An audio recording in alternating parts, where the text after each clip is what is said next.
evening, everyone. My name is Erin Barbee of the Charlotte-Mecklenburg Housing Partnership and co-chair of Leading on Opportunity Council alongside Andrea Smith of Bank of America. But tonight, I have the honor of serving as your moderator for this important conversation about the current state of economic mobility in Charlotte.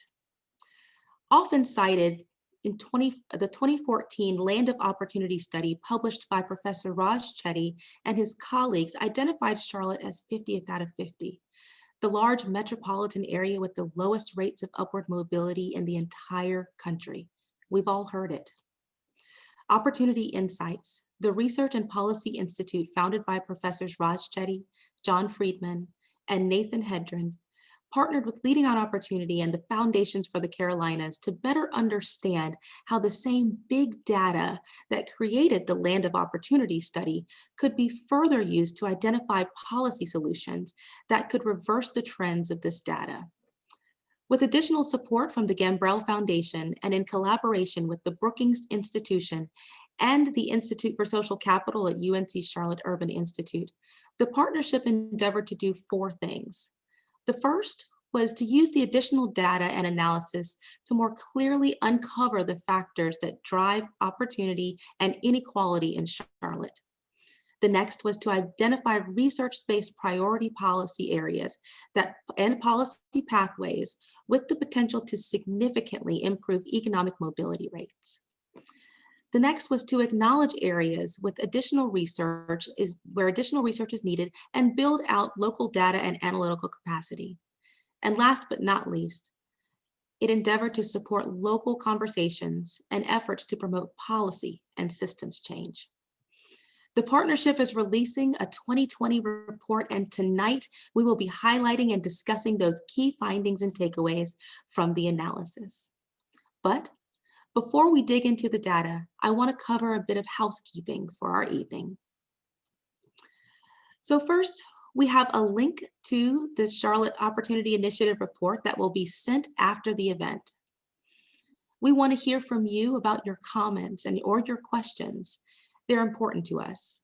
So for tonight, please submit any questions that you have via the Q&A function here in the Zoom chat option. Time permitting, we will answer those questions during the panel. Questions can also be submitted via social media on Twitter using the hashtag OpportunityCLT. Again, that is hashtag OpportunityCLT.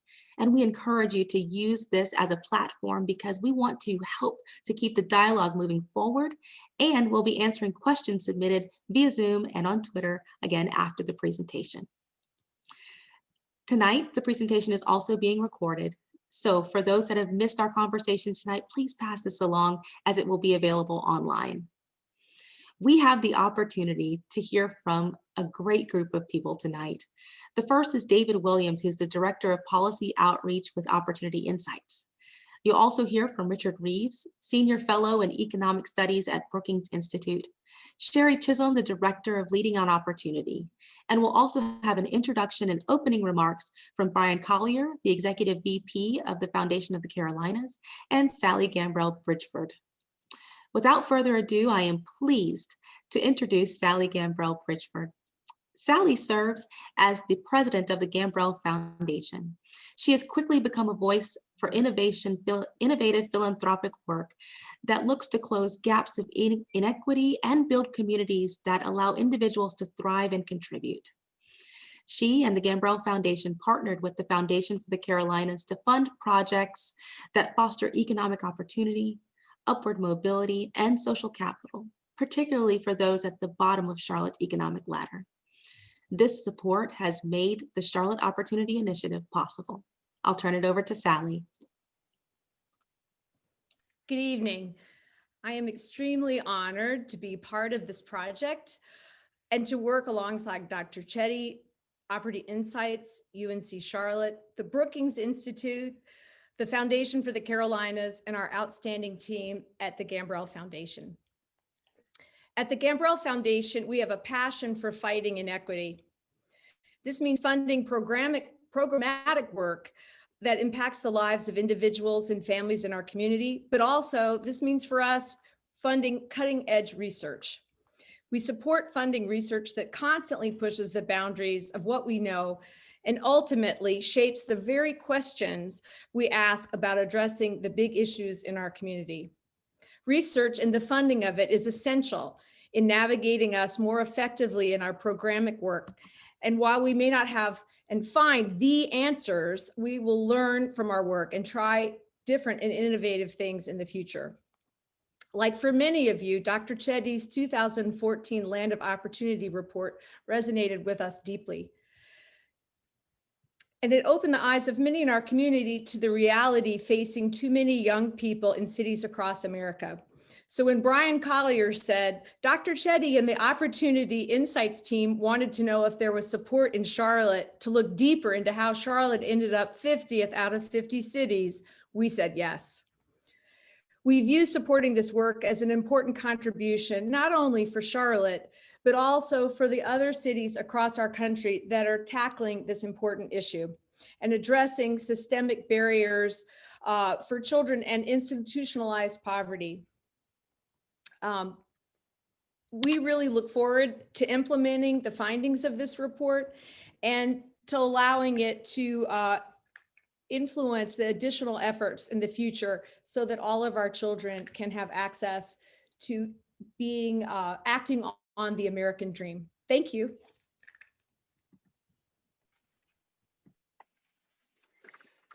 Thank you, Sally. I'm Brian Collier, and I have the honor of serving as Executive Vice President at Foundation for the Carolinas. And I want to thank you for taking some of your time out of your busy schedules to hear more about the work of Opportunity Insights, Leading on Opportunity, and the Foundation's Robinson Center for Civic Leadership. As most of you know, our work on the issue of economic opportunity and mobility began back in 2013 and 2014 with Professor Chetty's groundbreaking work that revealed an ugly truth about Charlotte and Mecklenburg. That despite our public statements about Charlotte being a place of great opportunity, objective data revealed that our children here fared far worse than other large cities across our country when it came to upward mobility. That wasn't news to those who lived the story, certainly, but sometimes having an outsider, especially a distinguished researcher, give you that news helps to galvanize community support and make that information more actionable. Our community then took that the unprecedented step of giving a study group almost 2 years to study the issue in depth, and that culminated in the report that we issued in 2017 in March. Following the release of that report in 2017, we embarked on parallel paths to change the outcomes for our kids in this community. On one path, we launched Leading on Opportunity to help galvanize community support and develop a unified vision for our future. That effort was led at the time by Dr. Stephanie Cooper-Lueder till about a year ago, and she resigned, and went on to do other things. But now that effort is being led by Sherri, who I'm happy to introduce later this evening. She recently came on board, and we're excited about her addition to the team. Our second path was to continue pursuing deeper research to inform our efforts. Believe me, I know that there are some out there who think we've done enough research and the time is now to act. And I agree with that. But the two paths of research and action are not mutually exclusive. In fact, since the report was released a little over 3 years ago, our community has acted boldly. Our public sector has stepped up by aligning their budgets to the recommendations. As an example, Mecklenburg County is now moving quickly towards universal pre-K. And thanks to a public-private partnership with the city of Charlotte, we have over $250 million in new investments in affordable housing. And that's not counting the recent referendum that was overwhelmingly passed by our citizens. And if you don't think that that is action, remember that at the time the report was issued in 2017, our city was only doing $20 million every 2 years. So likewise, whenever I look around our community, houses of faith, our corporate community, both small and large corporations and others, including those running for office and community activists, are using the report and the information as a springboard for action. but we know we haven't done enough. So we will continue to do more. But we believe our efforts will be more impactful if we use data and research to develop and test ideas and measure their effectiveness. If we bring together the ideas of research and action side by side, our efforts will be research-led, community-informed, and action-oriented. We will pilot and test new ideas. Some will be successful and others we will merely learn from, but all will be done with the lens of working towards a future where every child in Mecklenburg County and Charlotte reaches young adulthood, prepared to decide what they want to do with their lives. And then they have the skills, the networks, and the relationships to pursue those dreams. So before I turn this over to David, I want to do a couple of thank yous for all the work that has been done over the last couple of years. First, to my friend and colleague, Richard Reeves of Brookings, I want to thank you for your steadfast support of our community and for helping to bring this research here. I also want to thank Professor Sherri, David Williams, and the whole Opportunity Insights team for their commitment to Charlotte, for making us one of your flagship communities, and aligning yourself alongside our friends at UNC Charlotte's Urban Institute and Institute for Social Capital and making this work happen. It's an honor to work side by side by all of you to help make Charlotte the #1 place in the country for research and development of solutions for economic opportunity. And finally, I couldn't go without saying a special thank you to Sally Gambrell and to the entire Gambrell Foundation team.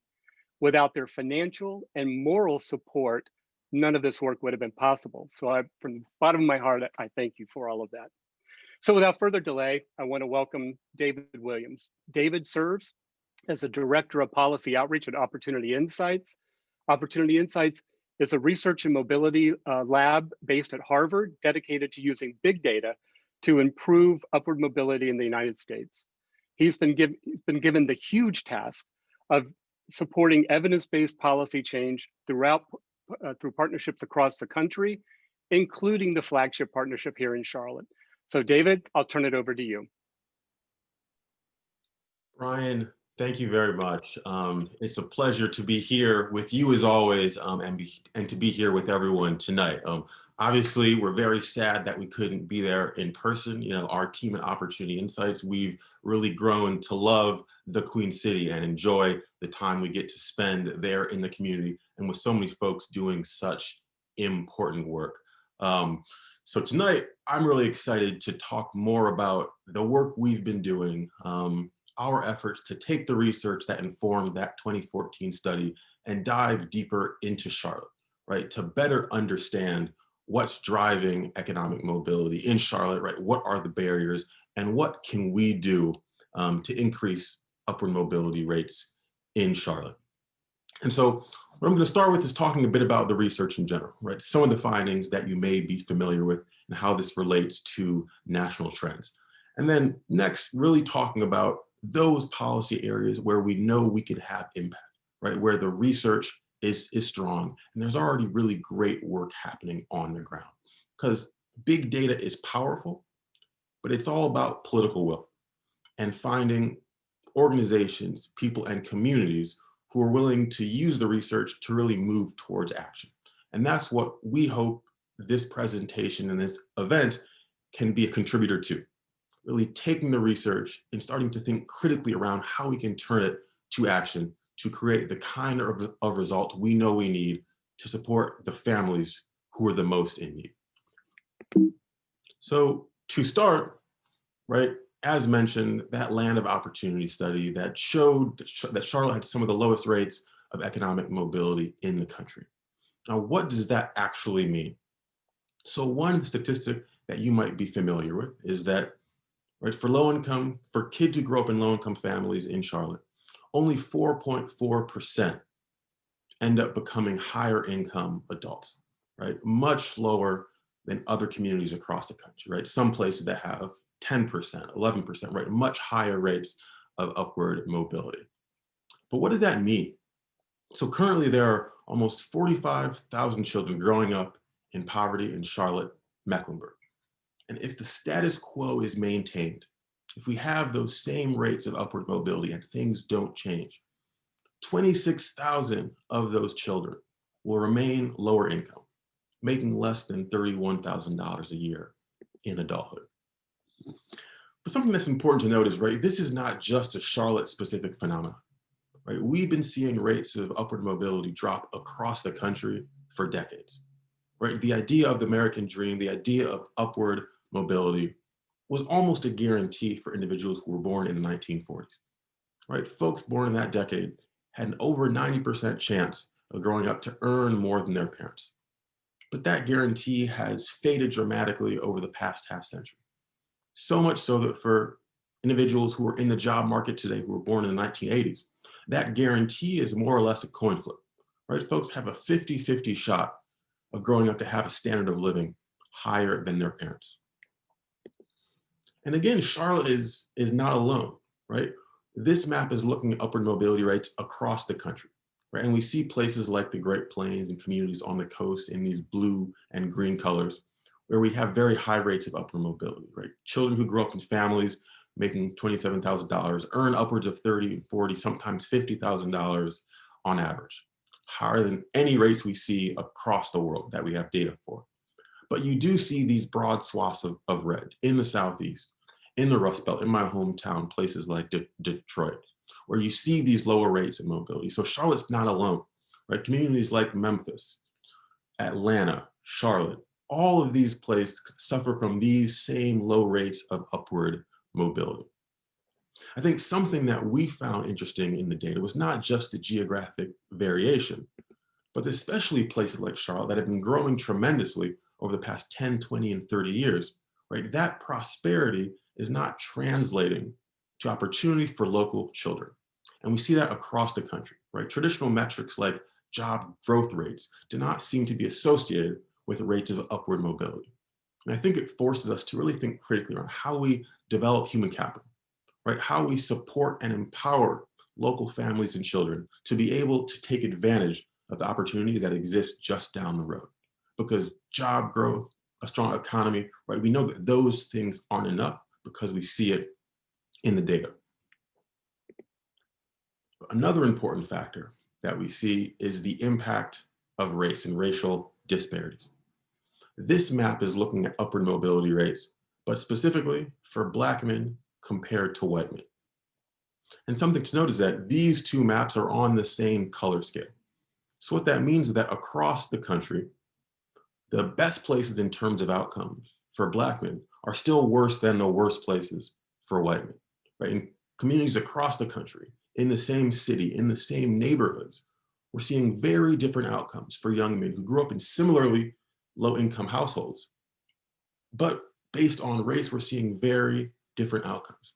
So thinking about how race impacts all of our systems, right? Disparate discipline in schools, the criminal justice system, employment discrimination, right? Why are Black men being impacted in communities across the country?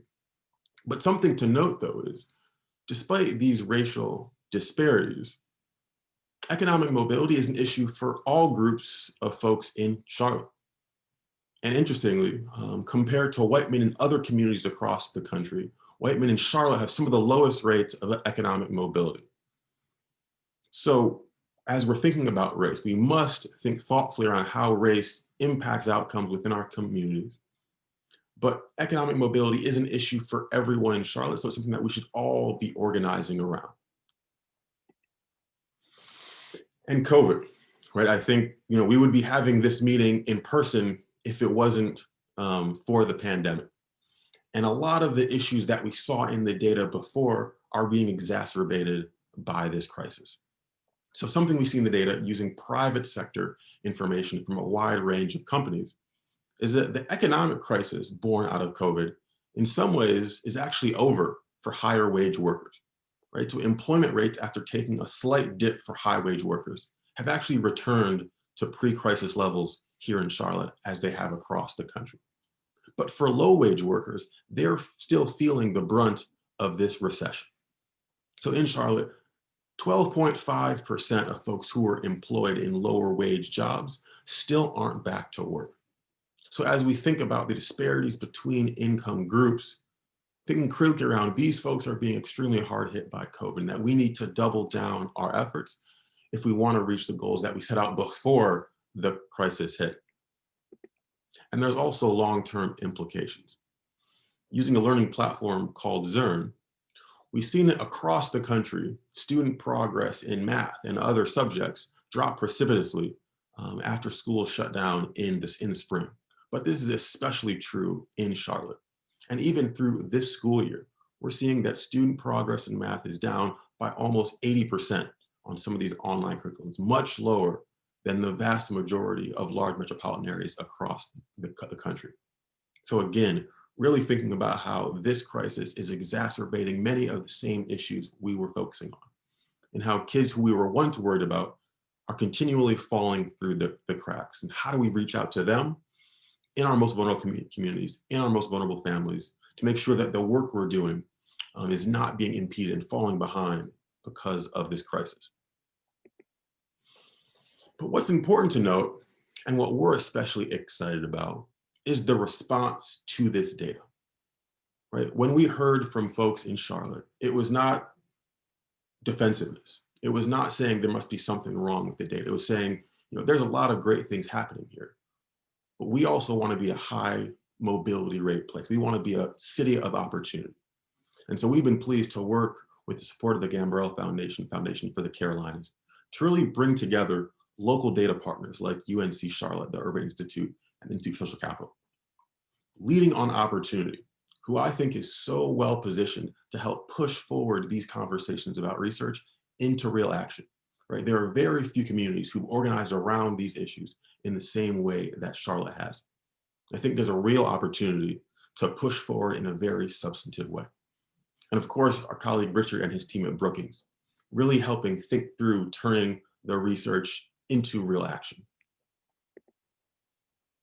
And one thing that I think is important to note is that what we see in the data is that opportunity is local. It's not just about what's happening in other places, but oftentimes the solutions are in our own backyard. Something we see when we look at rates of upward mobility is that same range of colors we see on the national map exist within Charlotte itself.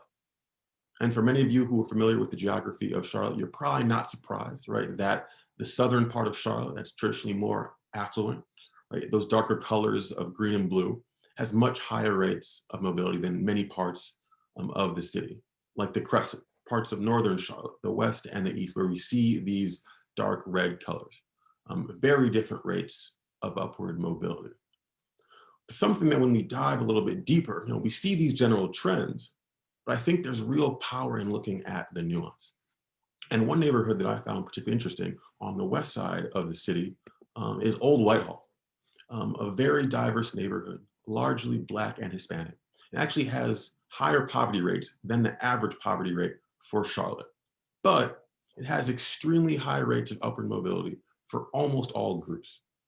We can look specifically on this map, where we're looking at upward mobility rates for Black men who grew up in Charlotte.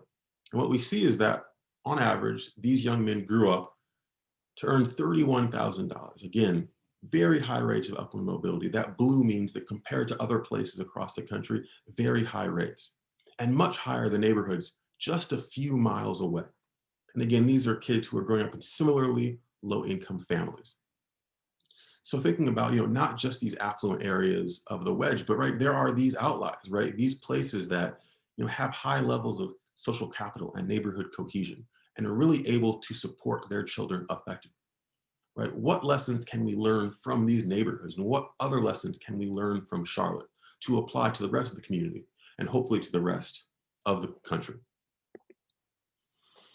So what we've been doing is working with a wide range of stakeholders, folks at the foundation, folks working in various policy areas, housing, higher education, early education, to better understand the landscape in Charlotte, understand what's already going on, where there's great potential, and what that looks like in comparison to the national research that we do and the data locally in Charlotte.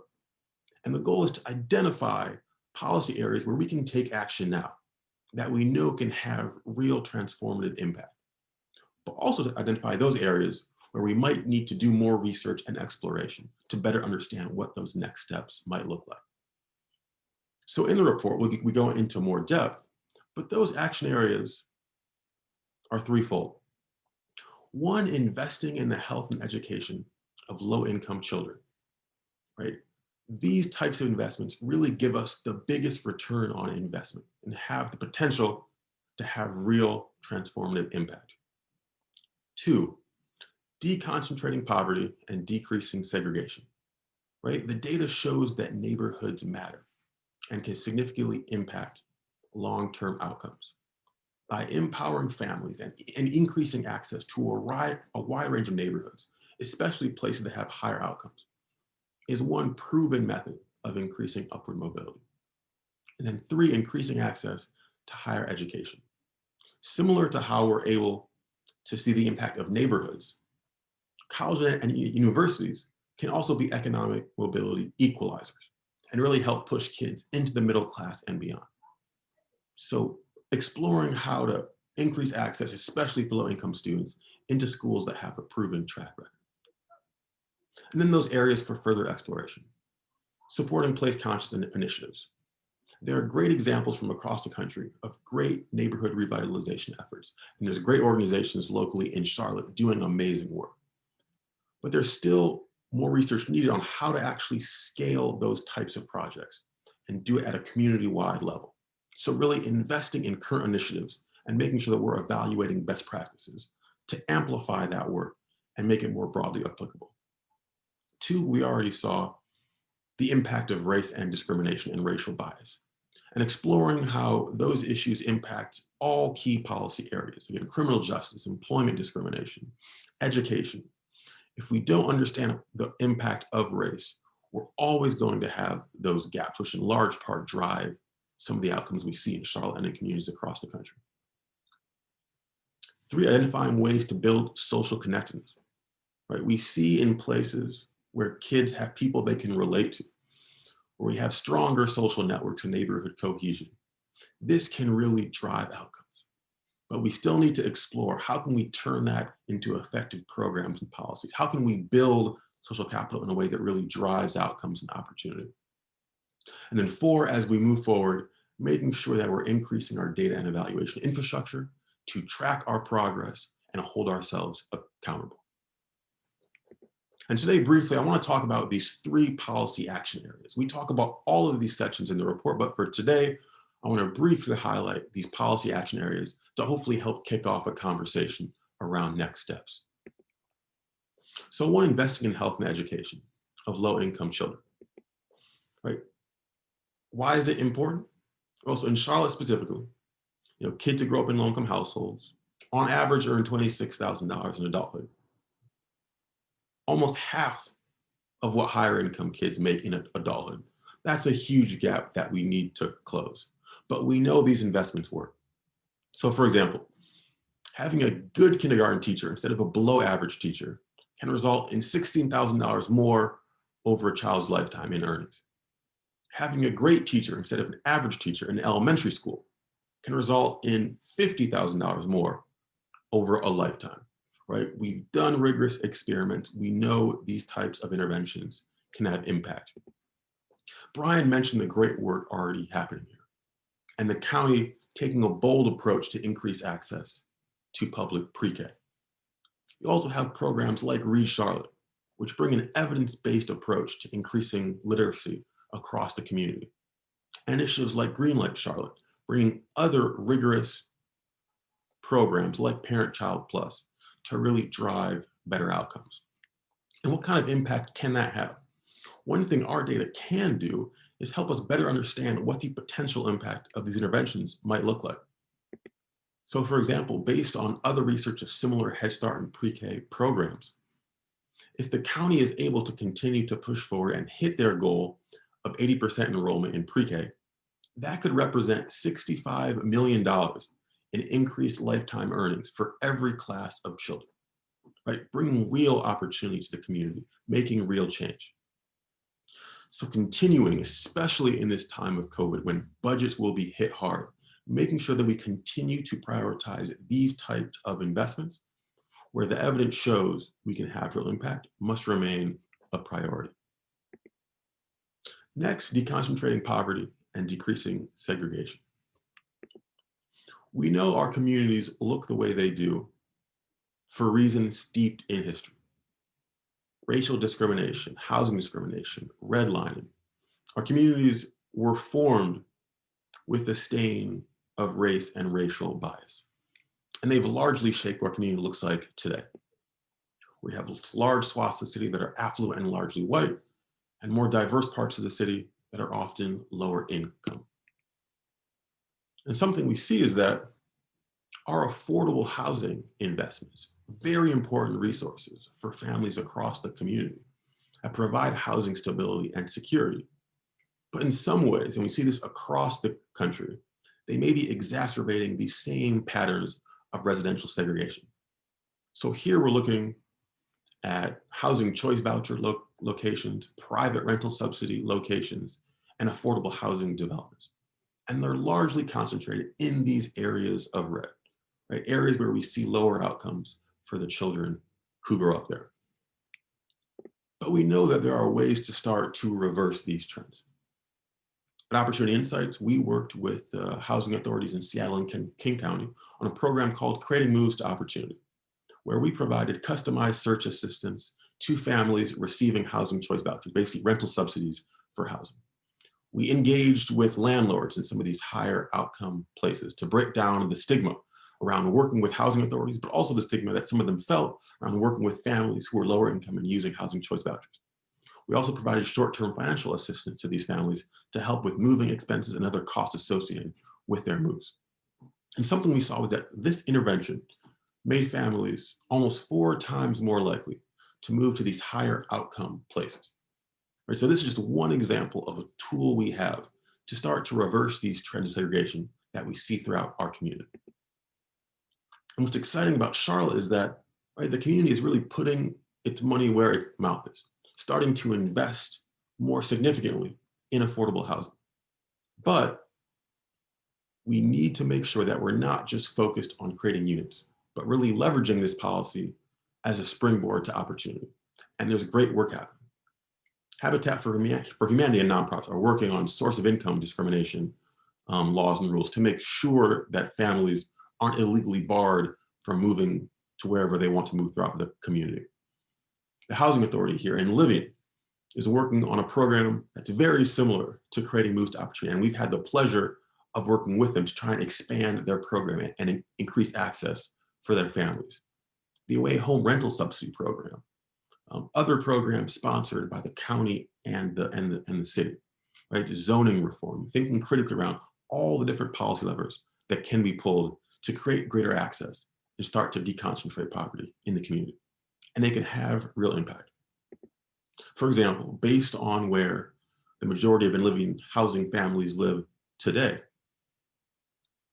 moving to or growing up in a higher outcome neighborhood could potentially result in $450,000 in additional income over an individual's lifetime, right? This is transformative, right? This is a way to really help families move out of poverty, right? Empowering them to choose the neighborhood that's best for themselves and their children. And it's backed up by the research. It has real impact in the long run. We see it in the data. Then last but not least, increasing access to higher education. Something we see in the data is that, right, there are lots of schools that do a great job of pushing low-income kids into higher income brackets. But to be a real engine of upward mobility, there have to be a significant number of students from low-income backgrounds at those different schools. And we're able to map every school across the country, and we've pulled examples of schools here in Charlotte to look at that dynamic, right? Both the proportion of low-income students who become higher income adults from these schools, but also, and almost more importantly, how many students come from low-income backgrounds.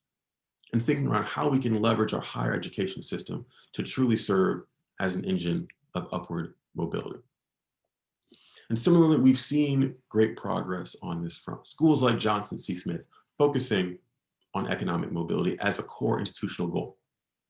And we've also been working with institutions like Central Piedmont and UNC Charlotte, very important schools here, and working with the UNC Charlotte Urban Institute on what's called the Good Jobs Project, using data to better understand all the connections between these schools, Charlotte-Mecklenburg school system, and the workforce, to really think about, again, how we use data to be precise about how we can leverage all these institutions to help kids find their way into great first jobs and into stable careers. And we'll be moving forward, diving deeper into their data, linking it with our national data sets to better understand their current impact and how we can increase that impact moving forward. For example, if college attendance rates here in Charlotte for low-income children were raised to match the rate of high-income children, over 11,000 of children growing up today more would attend college. And if they had success rates similar to Central Piedmont, we estimate that 2,450 students would make it into the middle class who otherwise would not have made it to that income level, right? There are institutions here in Charlotte that can serve as these engines of upward mobility. And if we think critically on how we can leverage them, that creates real impact for thousands of kids living here today. And finally, I would like to end on thinking big picture about these next steps. We have good and interesting data, but data is just the starting point for the conversation. And I like to think of this from three perspectives. One is, how do we as individuals contribute to this opportunity narrative, right? In our daily lives, right? Who's in our social networks, right? Are we providing support, advice, and assistance to folks who don't look like us, who might be from other parts of the city? What can we do to lend a helping hand in our daily lives to have real impact? Two, organizationally. What are our organizations, either nonprofits or corporations, doing to support this agenda? For folks in the private sector, right? Are your hiring patterns helping lift people into opportunity, or are they exacerbating the same patterns that we see in the historical data? And then three, these larger macro issues, right? Low rates of mobility were not an overnight phenomenon. It's based in decades, if not centuries, of history and structural issues. And we've seen recently, elections matter. So how do we empower our leaders to push forward on bold agendas that are based in research? But also, what can we do as individuals to push forward these policy conversations, to advocate for the types of policies that we see can have real impact? And that's what I think the conversation today is all about. There's research that is very helpful, but what are the next steps to turning that research into action? And that's why I'm excited to be here with all of you to help participate in that conversation, but really learn from you and take those next steps forward. Thank you. David, thank you so much for that presentation and for bringing this work forward so that we can have a roadmap, an additional roadmap that we all need in order to move this needle of economic mobility. What I pulled from the report as I read it and as you presented it today is that we have a lot of good work happening in Charlotte, but now there's time for us to take collective action on really moving that needle forward. And let's explore that more deeply. And let's welcome our additional panelists to the conversation. So I'm excited to welcome Sherri Chisholm, who joined Leading on Opportunity as the new director in September 2020, bringing nearly a decade of experience as an educational and nonprofit strategist to the role. I have had the privilege of working side by side with her for the last 90 days, and I can tell you with all confidence that she has hit the ground running. Sherri, thank you for joining our conversation tonight. And we also welcome Richard Reeves, who is a senior fellow in economic studies in the Brookings Institute, where his research focuses on middle class, inequality, and social mobility. Richard, thank you for joining us. So David, we're going to toss it back to you to start us off. Given these findings, what kind of initiatives have the best chance of increasing local rates of upward mobility? No, thanks for that, Erin. I think it goes back to those three policy action areas and the great work already happening here. I think the universal pre-K push is really commendable. And again, it's something where we know it has impact It's proven, the research backs it up. So making sure that we stay dedicated to a goal like making sure we have 80% of students or of children enrolled in pre-K here in Charlotte, maybe even trying to go beyond that. I think that's one. 2, deconcentrating poverty. Right? Neighborhoods are at the root of opportunity. And if we continue to be communities where we're okay having rich and poor places, I don't think we're going to be able to work ourselves out of these trends we see in the data. So I think really focusing on a holistic approach, leveraging programs like housing choice vouchers, affordable housing, zoning reform, thinking about how we coordinate all these efforts to empower as many families as possible, to help them make those choices about what's best for themselves and their children. And so neighborhoods matter, empowering families to help make that choice that works best for them, I think is central. And again, we have programs and policies that we know work. Let's make sure that we focus on those. The other piece related to kind of higher ed and the workforce, which I think is especially interesting for Charlotte, because the corporate community is so dedicated and integrated into these opportunity conversations. I mean, so I can imagine an initiative between the private sector and institutions of higher ed, where let's say our goal is to guarantee a job or college access for every high school graduate from Charlotte, right? Making sure that they're matched up with the institution or the internship or opportunity that's best suited for them. I think that could be a really powerful way to leverage both institutions like Central Piedmont, UNC Charlotte, Johnson C. Smith, Queens, but also with programs like Year Up and the great corporate community who I know really wants to be a part of this conversation. I think has an opportunity to directly impact this conversation and the action behind it. David, I'm going to stick with you for just one more second before I move on to one of our other panelists. But you opened by saying that we need to stay dedicated to this goal, right? This is generational work that has to happen here in Charlotte. How do you advise us on not becoming fatigued with this work and to continue so that we move that needle? I think one is that acknowledgement that you just mentioned, right? There's no easy fixes, right? We didn't get here overnight. We're not going to totally change everything overnight. But I do think that the energy here is unique. And frankly, having an organization like Leading on Opportunity that is so centrally positioned to help coordinate and push these conversations forward, I think is a really interesting opportunity. Because again, it's not just the city government or the county government or the private sector or philanthropy, but how do all those pieces work together? And then along with that, I think it is important, one, to have long-term goals, but to also have realistic short-term goals. Yeah. So we can start to make progress today, build momentum, and really get some energy behind these efforts that can then lead to those larger changes that we know we ultimately need. Yeah, I like that you said that we need to have those short-term goals, right? Because we can see those wins and feel like we're really starting to move that needle and move forward. I appreciate that advice. Richard, I'm going to switch to you. You know, you've been involved in this work and research related to upward mobility in Charlotte for years now. So does this report relate to the recent research you've done on social capital? It does. And actually, I think it's a great opportunity also to underline the importance of the connection between research and action. So one of the reasons I've been involved in Charlotte is because I spend half of my life as a policymaker being frustrated at academics and researchers who always say, it's very complicated, I have to do more research. And practitioners and policymakers who just roll their eyes and say, oh, we don't need research, we know what needs to be done. Very often then spending money and time on things that actually aren't very effective and not evaluating them very well. And so I think this commitment, not only to moving the needle in terms of these overall objectives, but to doing so in a way that is aligned with the evidence. And that can require patience, I think, back to your earlier question. But I think specifically the work I've done with Camille Bousset, one of my colleagues at Brookings, and again, supported by the Gambrell Foundation, looked at this issue of social networks that David's already talked about.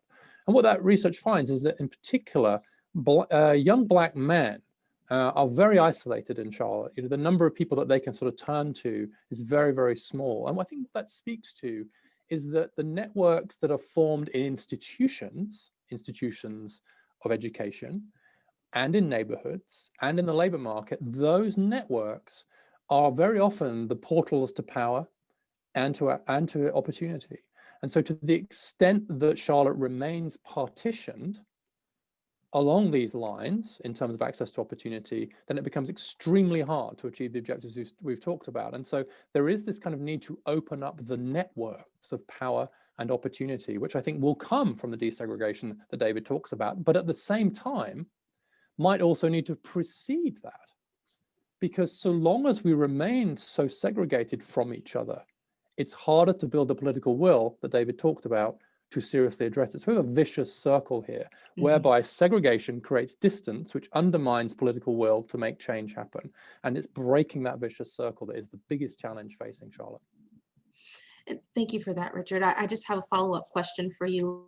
During the presentation, David shared with us about Whitehall, right? I'm going to coin it as the phenomenon of Whitehall, because what we saw, and he said, what made the difference was social capital and neighborhood cohesion.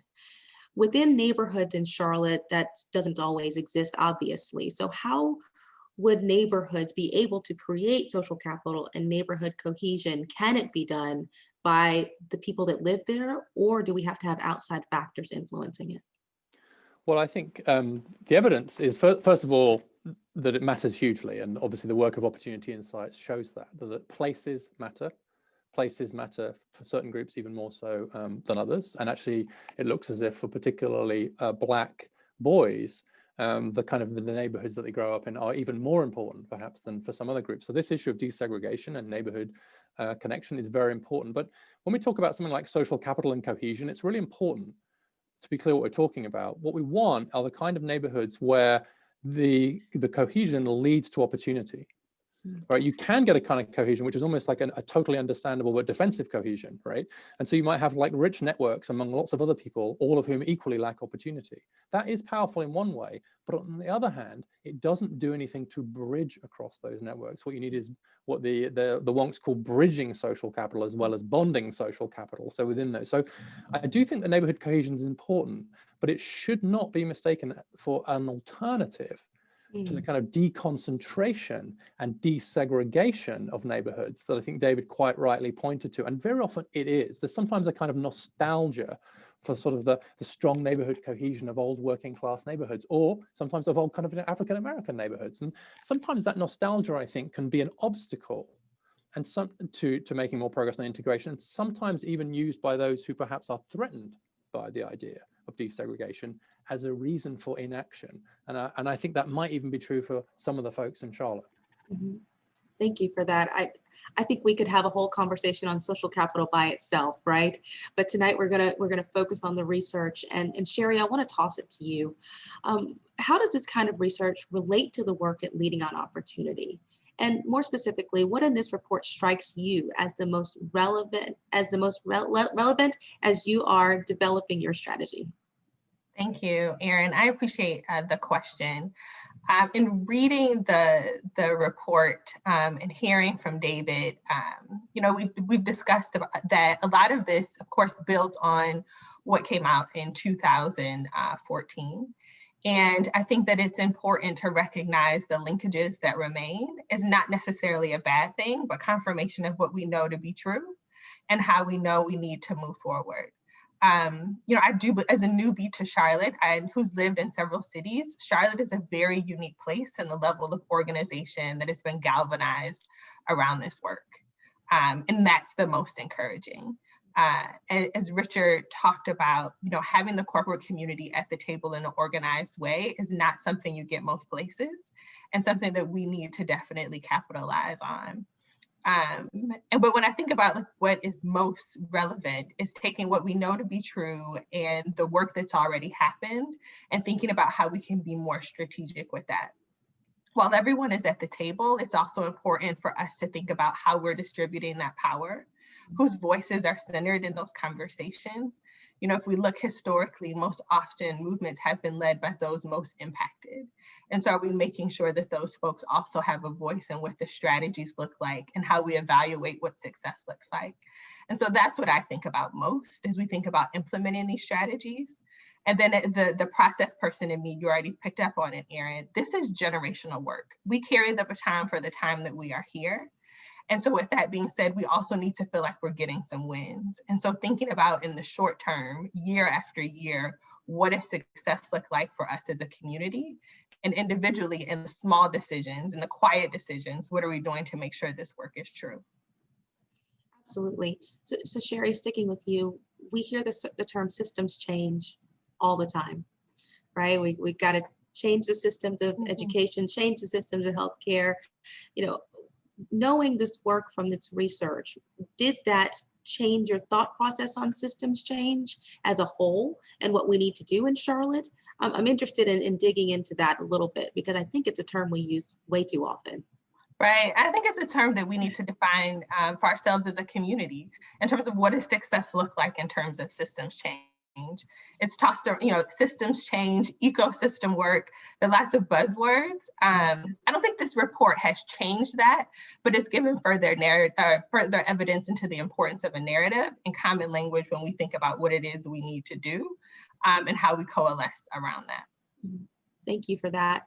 One of the things that kept coming up in all of the things that you all said was about political will, the will of the people to really do this work. And so Richard, I'm actually going to start with you here.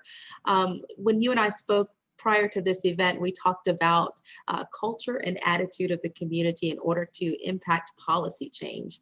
Give us your perspective on where is Charlotte in that space?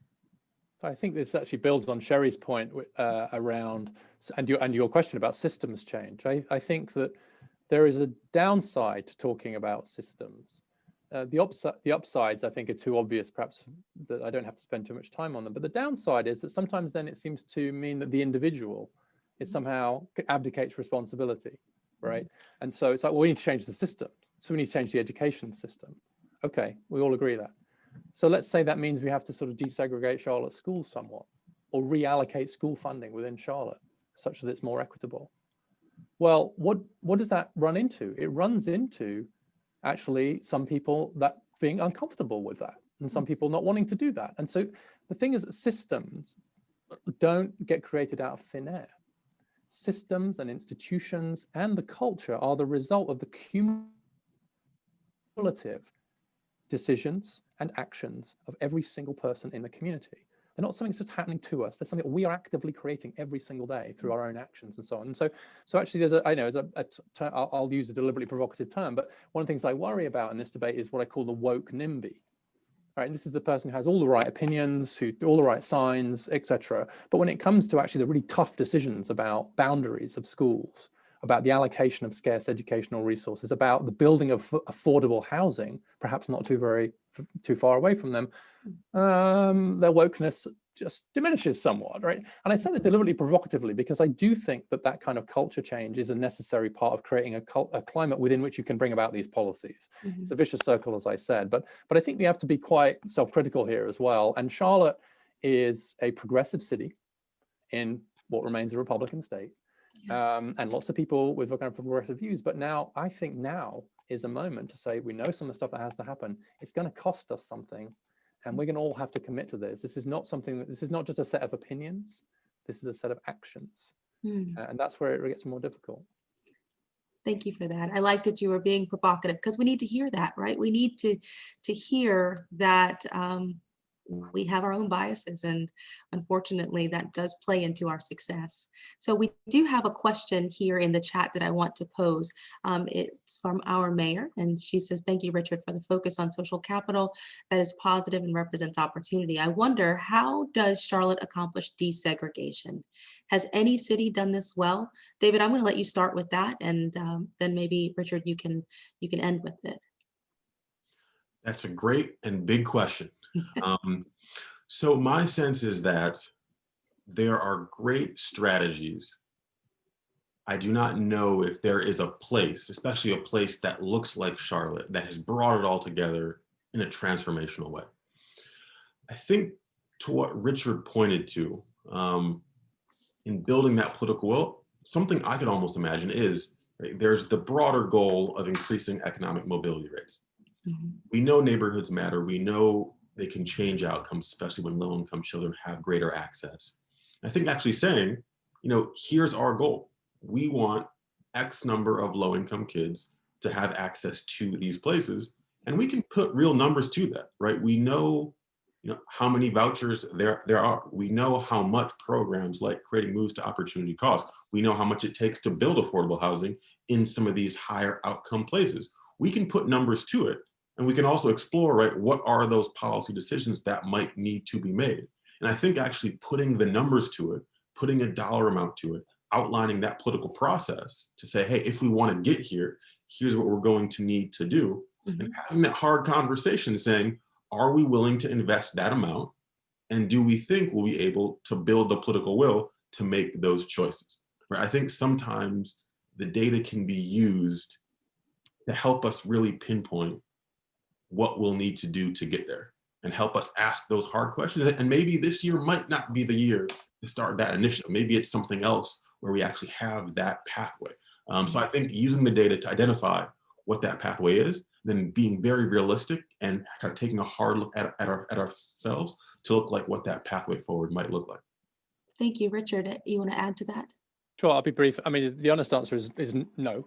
Because the US starts from a position of such very deep segregation. The roots, the historical roots of segregation in the US are so very deep. And so there are cities that are much less segregated, but they tend to be out west and they tend to be newer cities, right, where there's been a lot of in-migration and a lot of movement. The older the city, the more segregated it is typically. But there are some cities, including some in North Carolina and places like Louisville, that are somewhat less segregated, and where the degree of neighborhood segregation doesn't predict quite as strongly the degree of school segregation or as strongly the degree of social capital segregation. So in other words, there are different kinds of segregation. And of course you want to reduce all of them at the same time, but realistically, you're not going to transform the urban environment overnight. And so what we can start to do is reduce the degree to which one kind of segregation predicts another. And so that's why you need to be simultaneously doing the kind of deconcentration of poverty work that David's talked about, and working on schools, and working on social capital, and working on employment. And so what you're trying to do is to both make segregation less in terms of current neighborhood segregation, but also to make it matter somewhat less in terms of what it means for access to all these other opportunities. You have to do both those things at once. Thank you. We had another question, a pretty straightforward one from Gary. It said, it sounds like we have strategies that are backed by data, which is true. Now, who coordinates the effort? Sherri, do you want to take that? I certainly will attempt it. Yeah, I think it's a great question, Gary. And part of leading on opportunity is to create the space for the work to happen. However, I want to mention, as Richard did, it's something that we all need to be in as a community to work towards.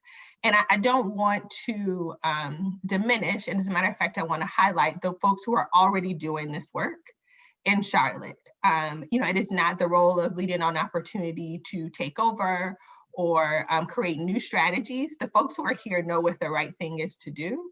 I think our role is to create then the platform for us to do that strategically and collectively.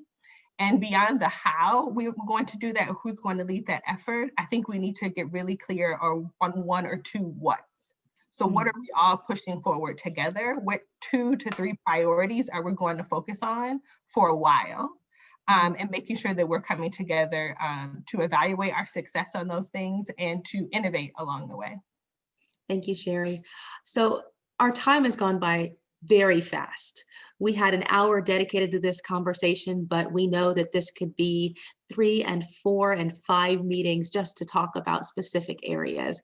That's why we appreciate all of the questions and comments that you all are putting in the chat, because we want to continue this conversation out in community.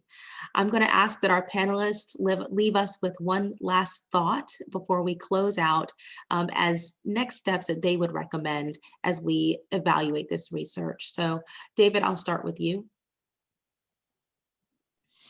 Absolutely. So I think we as a country, we as a research community have come leaps and bounds in being able to diagnose and evaluate these different issues. I think the time is now to move to action. And Charlotte, for many reasons, has an opportunity to really be a leader in this space. So I think I think it's the time to take advantage of that opportunity, to look at the research, but don't think of it as the be all and end all, right? Use the research as a guide, and let's actually start moving to action. Thank you, David. Sherri, final thoughts? Yeah, I'm encouraged. I think this is a chance and a time for us to be hopeful, especially coming off of the year that we've just all gone through. This gives us something to focus on towards the future. And I believe in Charlotte and the folks who are here for us to push this work forward together. Thank you, Sherri. Richard, your final thoughts? I agree with everything that's just been said. This is tremendously exciting. And I think what I would do as a final thought is to just try and have us think about the relationship between research, not just quantitative research, but the kind of research that you only get from speaking to people as well, and action as a constant, in a constant cycle. This is not, we research it, decide what needs to be done, go do it, but it should be a continuous process of learning. We could do a bunch of stuff, but we have to evaluate it and see if it worked against our goals. And if it didn't, we have to do something else and try something else and then do more. So in other words, research and action are not something that happens one after the other. There's something that should always be happening together. And I do not know any other city in the US that is taking that idea seriously. It's still relatively early days, believe it or not. The very idea that that philosophy of combining research and action, of evidence and impact together, is genuinely unique. And so just to reiterate what Sherri and David have said, Charlotte is uniquely positioned to be a national leader in doing this work. Thank you.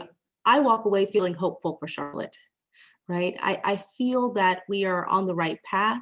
They have a lot of work to do, but we can do it. That's what I'm hearing from this conversation tonight. So as a reminder for those who are watching, we need to remember that our efforts will be more impactful if we use data and research to develop our ideas and then measure that effectiveness. Research and action must work side by side. David reminded us that we have 3 areas that we should focus on, which is investing in the health and education of low-income children, deconcentrate poverty and decrease segregation, increase access to higher education. We hope that you found value in tonight's presentation and conversation, and we encourage you to remain engaged in this work. Remember, you can do that by contacting us. You can use the social media handle #OpportunityCLT to continue this conversation, and we're certainly going to be answering your questions and and responding to your feedback that you provided us tonight in Zoom. Again, we thank you and have a good evening.